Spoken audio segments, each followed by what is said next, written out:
Hey, hey friends, my name is Amy. I'm a wellbeing practitioner in the NHS. If you are new here, I'm sharing how I'm trying to find balance as I navigate going from one child to two, managing my garden, mental health, and moving our family to Sweden. If any of that sounds interesting to you, do stick around, like, and subscribe. So, just before I look at today's subject on the body changes within that matrescence journey, I thought I'd mention that David Attenborough actually has a series on parenthood out at the moment in the animal kingdom. It did make me feel a lot better about my own parenting because at least I know that my children won't eat me alive like the African social spider, even if it feels that way emotionally sometimes. So let's jump into today's topic. When I initially tried to get back into fitness, we trialled a gym membership, and as part of that we got to talk to a personal trainer, and she asked, what are your goals for postpartum fitness? And I said, well, if I'm honest, I'd like to just stop feeling like I'm an alien piloting a strange body. But, in all honesty, after 2 kids, my body had been stretched out and deflated twice. My chest looks like this. And I cried in the Tesco car park because I had to take jeans back twice because even the bigger size that I'd bought did not fit. My joints felt really loose and I'd lost strength in my core, and my body just didn't feel like it was mine anymore. And to a large extent, this is true. Pregnancy isn't, as we've been led to believe, this lovely symbiotic relationship, but a conflict for the whole 40 weeks. And it's not an easy ride. You have pressure on all your squished organs, your immune system, and all the muscles, joints, and bones. If your offspring decides its need for calcium is more important than yours, you may even end up with teeth falling out. So do remember to take your prenatal vitamins, ladies. So if you've ever read Parent-Offspring Conflict by Scott Forbes, you might know that evidence for this battle comes from the existence of conditions that make no sense without the concept of parent-offspring conflict, like hyperemesis gravidum, gestational diabetes, or even preeclampsia. They're completely paradoxical until one views the pathology as a result of a fetal mechanism to extract greater resources from the mother than the mother is willing to provide, so by turning the mother's blood sugary or raising her blood pressure, or it's the mother's body's attempts to fight off an intrusion. And if you think about it, that's really important because human pregnancy is so invasive. Like, the placenta literally breaches the walls of the mother's arteries and veins and creates a two-way flow of the mother's blood that can be hijacked by the fetus, and they can send out hormone signals to the mum's bodies to get what they need. That immune system gets turned down so that the mother doesn't reject it, but that doesn't really take place until the placenta is fully formed. So for those first 12 weeks, while that's happening, the fetus is at risk of being seen by the body as a parasite and expelled. And that placenta, which nourishes the fetus, that's a major endocrine organ built in just 12 weeks for the exchange of nutrients, gases, hormones, immune system components, and various cells. And it's amazing, it's miraculous what happens. And it's tough on a mum's body. Now, I did mention this relationship is kind of two-way. It isn't always in complete conflict. The mum's body, after all, needs to be strong enough to carry and deliver the baby.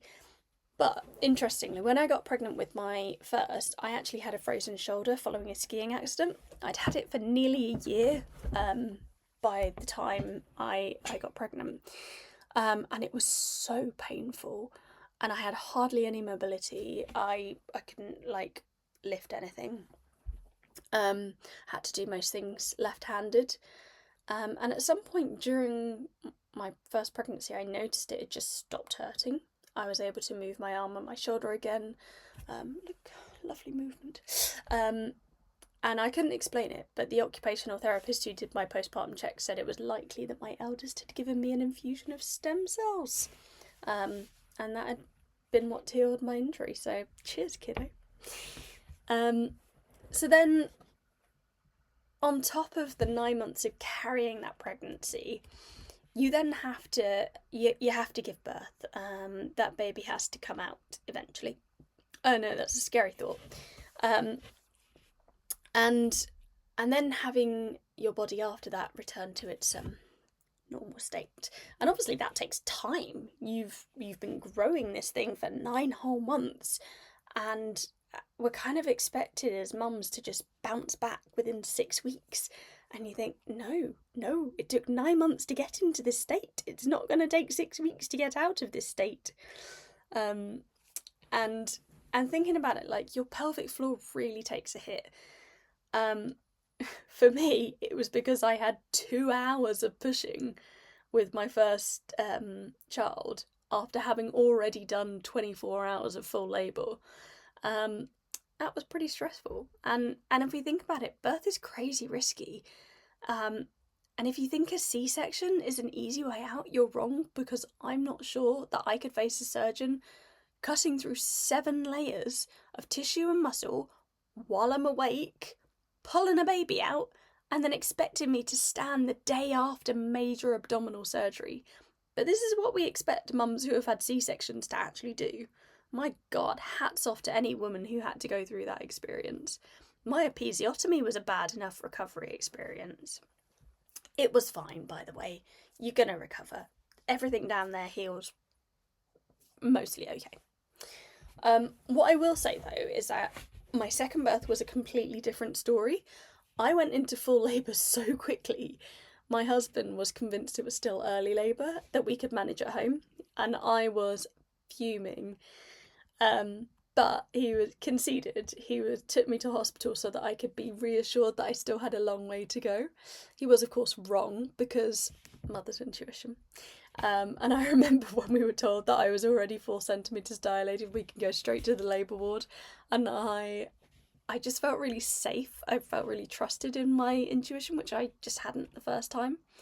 And I think that made a huge difference in how my body responded to birth. And it was just really quick. It was really, I'm not going to say it was painless. It was not. I was on the gas and air.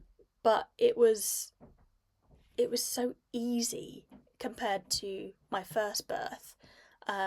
From when I said that I needed to go to the hospital until my child was born, that was 3.5 hours.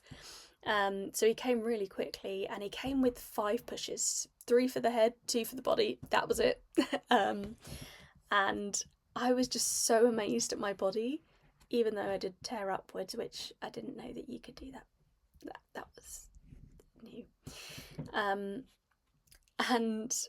And I think one thing that really helps, if you are someone who is about to have a child, you know, the body learns what to do, I think, from the first time. Like, it's easier on the second time round. But also, I think it helps to trust that your body knows what to do. Like, human bodies have been doing this for millennia. It's a process that if you relax into it and you let it take over, it does. I really benefited from something called hypnobirthing. Now, that's not what it sounds like. It's not hypnotising yourself. It is having a relaxed and positive mindset. It is doing nice deep breathing exercises. And what you're trying to do is you're trying to keep your body in a really relaxed headspace so that the oxytocin can flow. Now, oxytocin is a love hormone. So one of the other things that can kind of get labour going, keep it going, is actually just having some love and touch from your husband, from your partner, and that can also keep the oxytocin flowing. So just feeling nice and comforted and relaxed and calm, feel safe, and obviously sometimes, you know, I gave birth in hospital both times, but the first time I didn't feel safe because it was so rushed, because I was induced for that pregnancy, and and it was important that my baby was born at that when they were born, because they'd stopped growing. You know, it was important that I was induced and that we were monitored, but that whole experience didn't make me feel safe. And I think it slowed labour down significantly. Like I had 24 hours of labour, and I think it really slowed things down. So, you know, keep that kind of idea in mind. Hypnobirthing is not about hypnotising yourself. I don't know why they've called it that. It's all about helping you keep calm and relaxed so that your body can take over and do what it knows how to do. So keep that in mind. Now, here we go through the process. We've done pregnancy, we've done the birth, and then we get into postpartum. Now, postpartum's still really tough on your body. For one thing, you still look really pregnant, even though you feel very empty and puffy, while your uterus shrinks back down, your organs flop down, and they take a while to settle back into place, and you have a wound the size of a dinner plate. Dinner plate, that size. That's how big it is. That's where the placenta is detached, and that's just without any complications. You also shed that super thick lining that's built up over 9 months, so both you and baby are in nappies. Sorry to break it to you. I will say though, my favourite postpartum symptom is my hair. It's falling out in handfuls. I don't know if in the first few videos I think I got away with having lovely luscious hair, and now I'm just back to having it up all the time because I don't know if you can see. Yeah, I think you can kind of see it, but I've got some like bald spots. It's kind of it's kind of thicker in the partings. I don't know if you can see any of them. It's hard to see on a video, I think. But yeah, basically, I'm not like going bald actively, but my hair is falling out because it's going back to its pre-pregnancy hair pattern. When you're pregnant, you don't lose any hair, and normally you would be losing hair on a sort of regular basis, and then it kind of does a little catch up, and then you go back to your normal pattern. So I'm in that catch up where all of my hair is falling, and then it will go back to normal. We hope.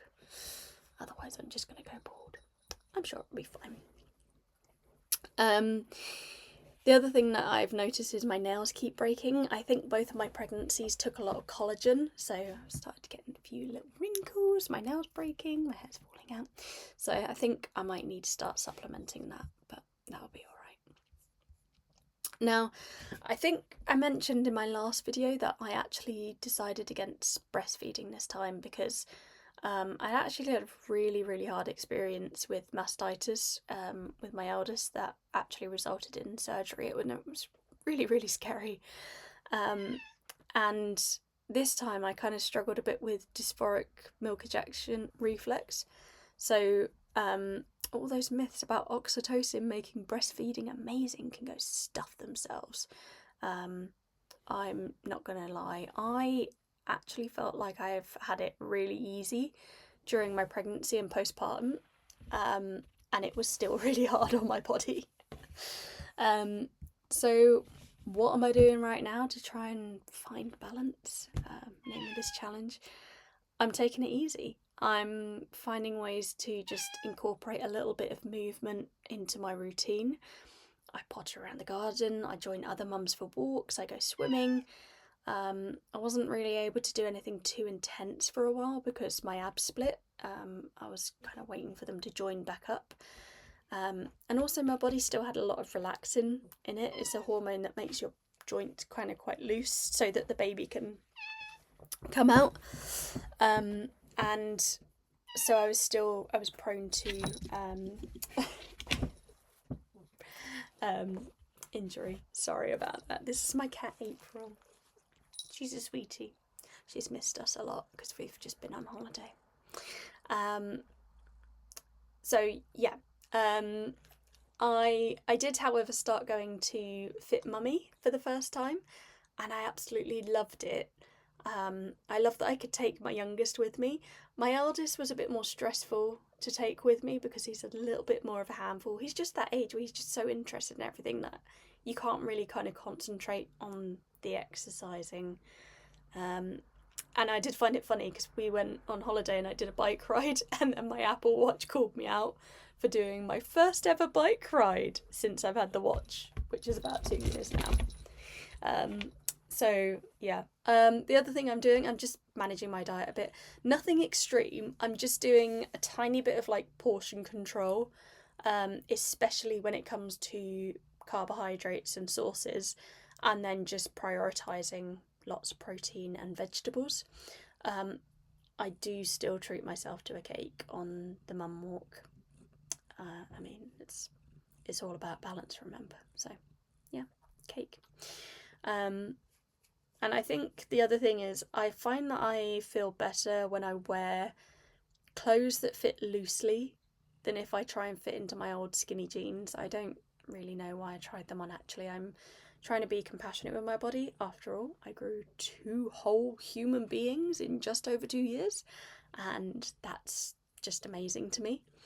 And it's going to change me forever. I wouldn't want to go back just to fit in skinny jeans again. I mean, for one thing, my sons love their cuddles with their soft, comfy mum.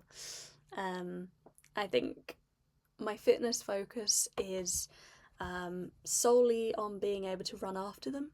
I want to feel like myself, and that may just mean accepting that myself has irrevocably changed for the better, I hope. Anyway, hey, dar friends. See you next time.